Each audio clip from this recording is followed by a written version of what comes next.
Assalamualaikum warahmatullahi wabarakatuh. Perkenalkan, nama saya Feby Mariza dengan nomor NIM 12010522647. Saya berasal dari kelompok 1 yang mengangkat tema konsep dasar strategi pembelajaran dan gaya belajar serta cara mengkondisikan kelas.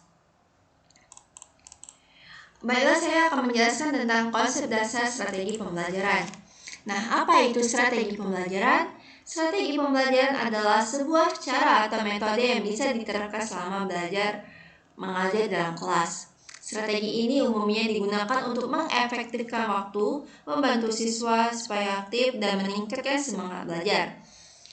Groper dan dalam Hamzah mengatakan bahwa strategi ini adalah pemilihan atas berbagai jenis latihan tertentu yang sesuai dengan tujuan pembelajaran yang ingin dicapai.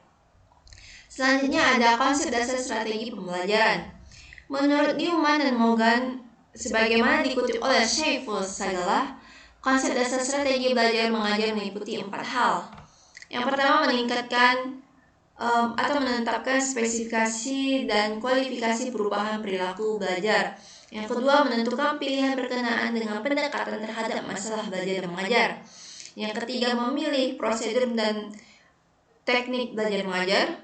Yang keempat atau yang terakhir adalah norma dan kriteria keberhasilan kegiatan belajar mengajar. Berikutnya adalah tahap dalam strategi pembelajaran. Strategi pembelajaran ini dapat dibagi menjadi 2 tahap. Yang pertama, tahap sebelum masuk kelas. Tahap ini dilakukan sebelum guru mengajar dan juga disebut dengan tahap persiapan. Terus yang kedua adalah tahap saat siswa dalam kelas. Tahap ini dilakukan di dalam kelas dan disebut sebagai operating procedure. Kegiatan guru pada tahap ini yaitu tahap pra-instruksional. Apa itu? Yaitu tahap yang ditempuh guru pada saat ia memulai proses belajar mengajar. Yang kedua, tahap instruksional, yaitu tahap memberikan bahan pembelajaran yang telah disusun guru sebelumnya. Yang ketiga, tahap penilaian. Tahap ini merupakan tahap yang bertujuan untuk mengetahui tingkat keberhasilan dari instruksional. Yang terakhir adalah tindak lanjut. Berdasarkan hasil penilaian maka diberikan umpan balik atau tindak lanjut yang serupa perbaikan dan pengayaan.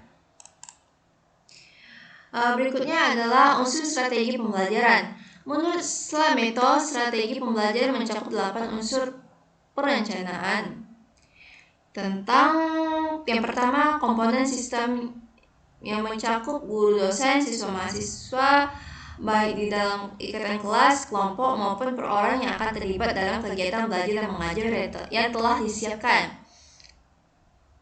Berikutnya, jadwal pelaksanaan, format, dan lama kegiatan yang telah disiapkan.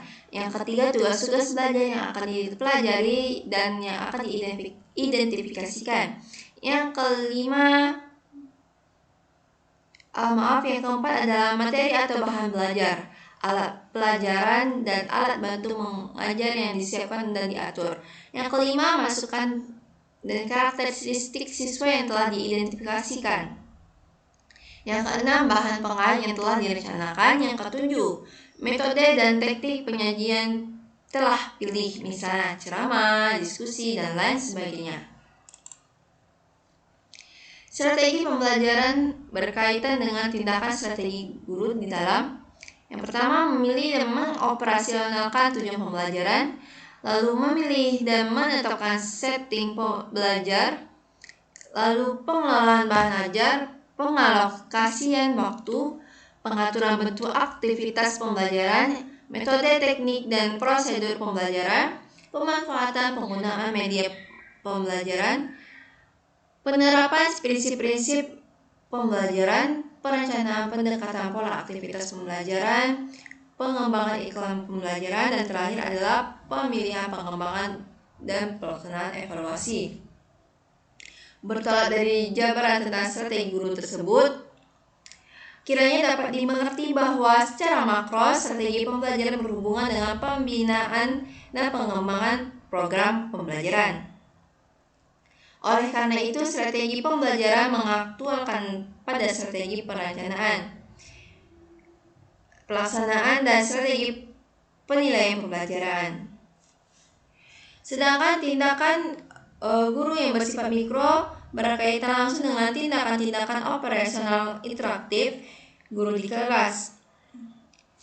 Tindakan guru yang akan dimaksud berhubungan dengan pelaksanaan siasat dan taktik dalam mengoperasionalkan pelaksanaan metode, teknik, prosedur pembelajaran maupun siasat dan teknik operasional dalam penggunaan media dan sumber pembelajaran.